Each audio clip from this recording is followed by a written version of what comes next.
Too often, when you don't like something that the person has done, you start not liking the person. Frankly, these are two completely different things. So if you allow yourself that luxury, and it is a luxury, by the way, because sadly it's not practiced often enough, you actually benefit yourself because you're able to get the best from every individual that you meet. Literally, every individual you meet in your life, you will find the good in them. Because all of us are multifaceted. Even as individuals, our relationships. I'm somebody's brother, somebody's son, somebody's father, somebody's nephew, somebody's cousin. So I'm many different people already. When I talk to that individual, that is the face I put up. That is my communication. That's even my language. Like today's phones are the cameras in phones are very popular. Anytime the camera comes out, a phone comes out, all of us put on what is called a photo face. We all have our own photo face, by the way. You try and look at the last 30 pictures of yours and you will see what I'm talking about. So what we are saying is, keep an open mind. Allow experimentation to take place. Allow, therefore, innovation to take place. You don't know it's not going to work. So don't draw these stiff guardrails. Have guardrails because you don't want things going wild. But have guardrails which are loose and sensible. It's like the conversation that's going on around AI right now. For us right now, we have a big advantage over many parts of the world. We have a country which has lots of young people, which is a plus and a minus. We also have lots of elderly people. It's not often recognized. In the next 8 years, we will have the largest number of people over the age of 60 in any country on the planet. So the demographic dividend is not going to come only from the young. You also have wisdom. You have experience. And there is absolutely no substitute for that, not even experimentation. So we need to learn to use that wisdom wisely, sensibly, in a way that is value accretive. The relationship, what works, what doesn't work, the cultural ethos, the philosophy of a good society. All of these are necessary. Why Jugaad is and can remain a part of a formal system as well, without being only disruptive. How do you use AI as a tool and not get driven over, not get bowled over by it? And by the way, AI is going to impact us. It's going to impact every aspect of our life, whether we like it or not. So the smart and sensible thing is to try and be proactive, see how it can be used. The only issue I have for countries like India is that don't only focus on where you can reduce people. See where you can improve the top line, where you can improve the productivity, where you can get more out of the same number of people, rather than trying to squeeze the number of people only, because that is our biggest challenge today. As a nation, our single biggest challenge is the poverty that we have as a nation. And that poverty is coming from the mathematics that you can do, and you can do it in many ways. I'll tell you the one simple maths. Manufacturing is only providing 12 to 15% of the GDP. Agriculture is providing even less and is continuing to drop all the time. Services has been the backbone of the economy, has grown, has done a fantastic job, but cannot hold up everything on its own. The numbers keep shifting now. 63 to 65% of India lives in rural India. 45% depend on agriculture as a primary source of income. Agriculture is not providing 45% of its GDP. So directly, you're actually creating poverty in rural India. So for India to develop, all of India has to develop, especially and particularly rural India.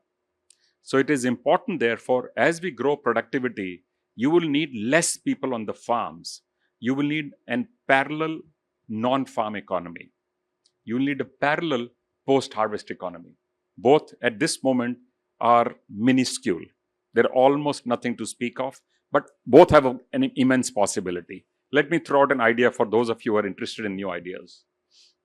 If you think back to just a few hundred years, India, in its recorded history, that India had 26% world trade, 23% world GDP. I'm sure all of you have heard these numbers. There are a few variants of these which get bandied about, but this is what I've read in actual documentation. If it was 26% world trade, what is it we were trading? Other than spices, because spices was a big part, but that was not the only part.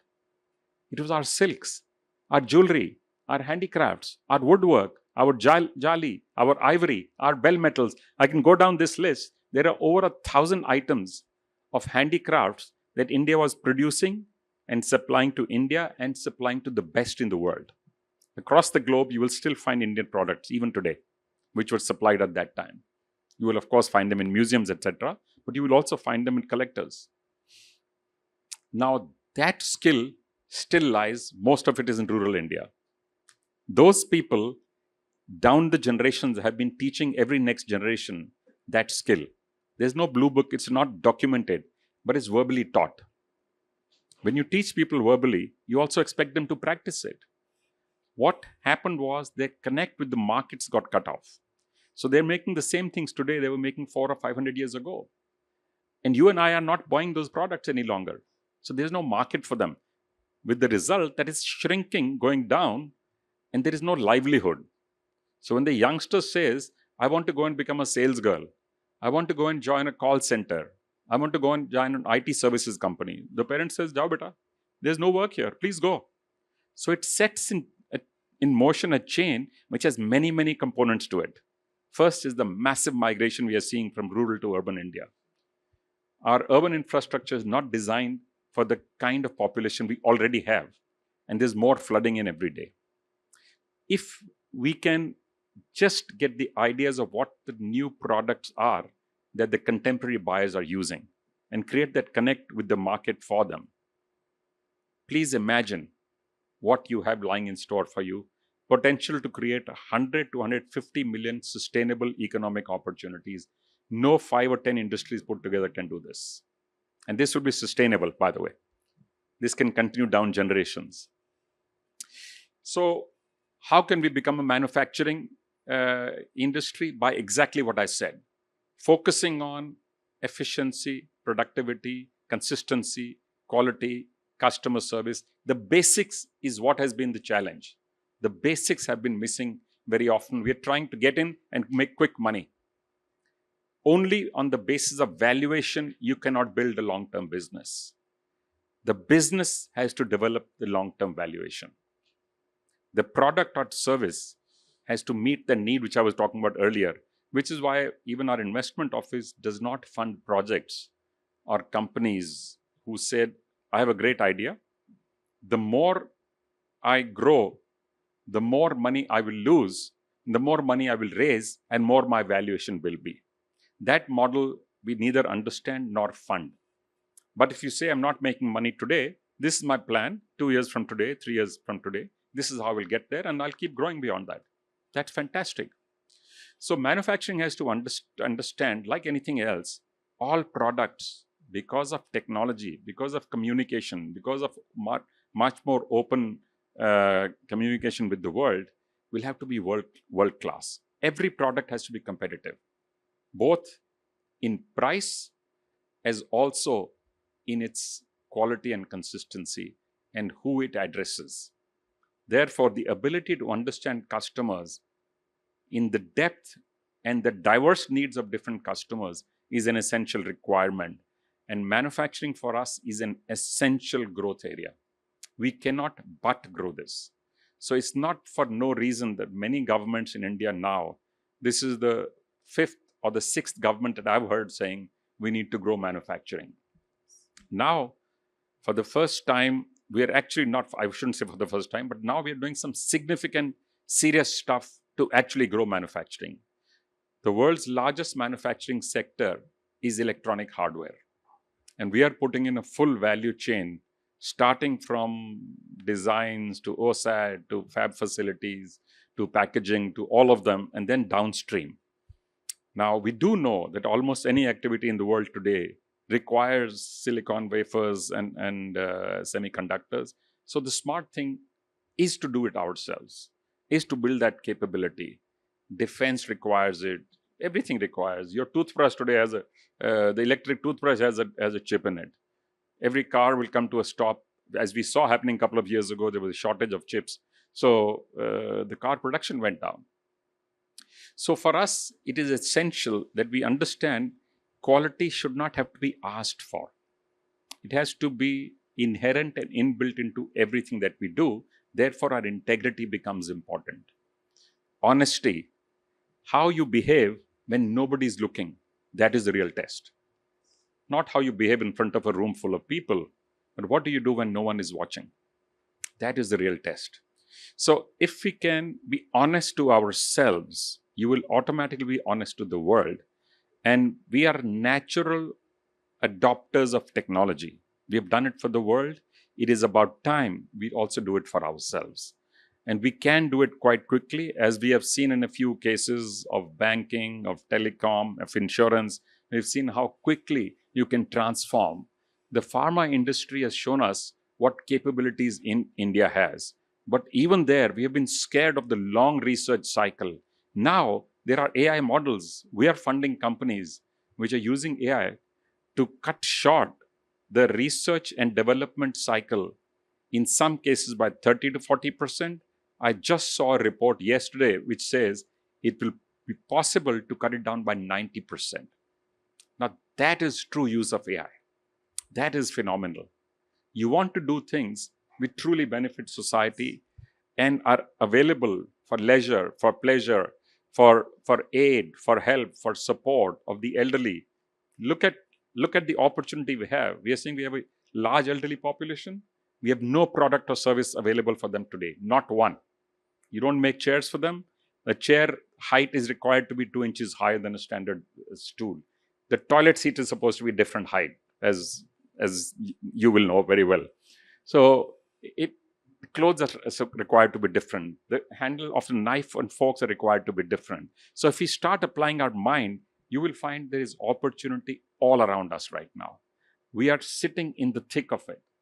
We are an enormous opportunity. Plus, please remember, every time you create one manufacturing job, you create 3 to 5 manufacturing-related services jobs. That is also not often understood. The multiplier effect is enormous. So we need to support those industries which have a large multiplier on the economy. We need to support those industries where India can become a leader. And we also need to provide support those which are lagging and have large manpower requirements. So for us, the answers are actually pretty blindingly clear. I don't think there's any mystery for what is required. We therefore need to tap into our own brain power. It is enormous. If we can just channel it a little bit more productively, the opportunity in front of us is so large, it will be difficult for us that once you get that momentum of growth, our big challenge, as I said, of poverty can be met using technology, using systems, and using now a wealth of experience that we have. And once you get over that, your growth then tends to multiply. We are already at that point where the per capita income grows like a hockey stick. So gatherings such as this are important to see how do you create a cluster effect here. So we do multiple things here, by the way. I am, as you might know, one of the founders of ISB. We also run, one of our companies runs some real estate projects here. We run a hospital in Ludhiana, multiple schools and colleges, etc. Other than, of course, our factories and companies and other operations. So you have a unique advantage as a geography, as an intellectual capital, and also as a physical architectural marvel. You have been a leader for the country. Go out and demonstrate it to the world. Go out and show people what an amazing architecture can do, how you can build a city which 50 years later still looks like one of the better cities in the country. So good luck to all of you, and congratulations on setting up this conversation. Thank you. Thank you.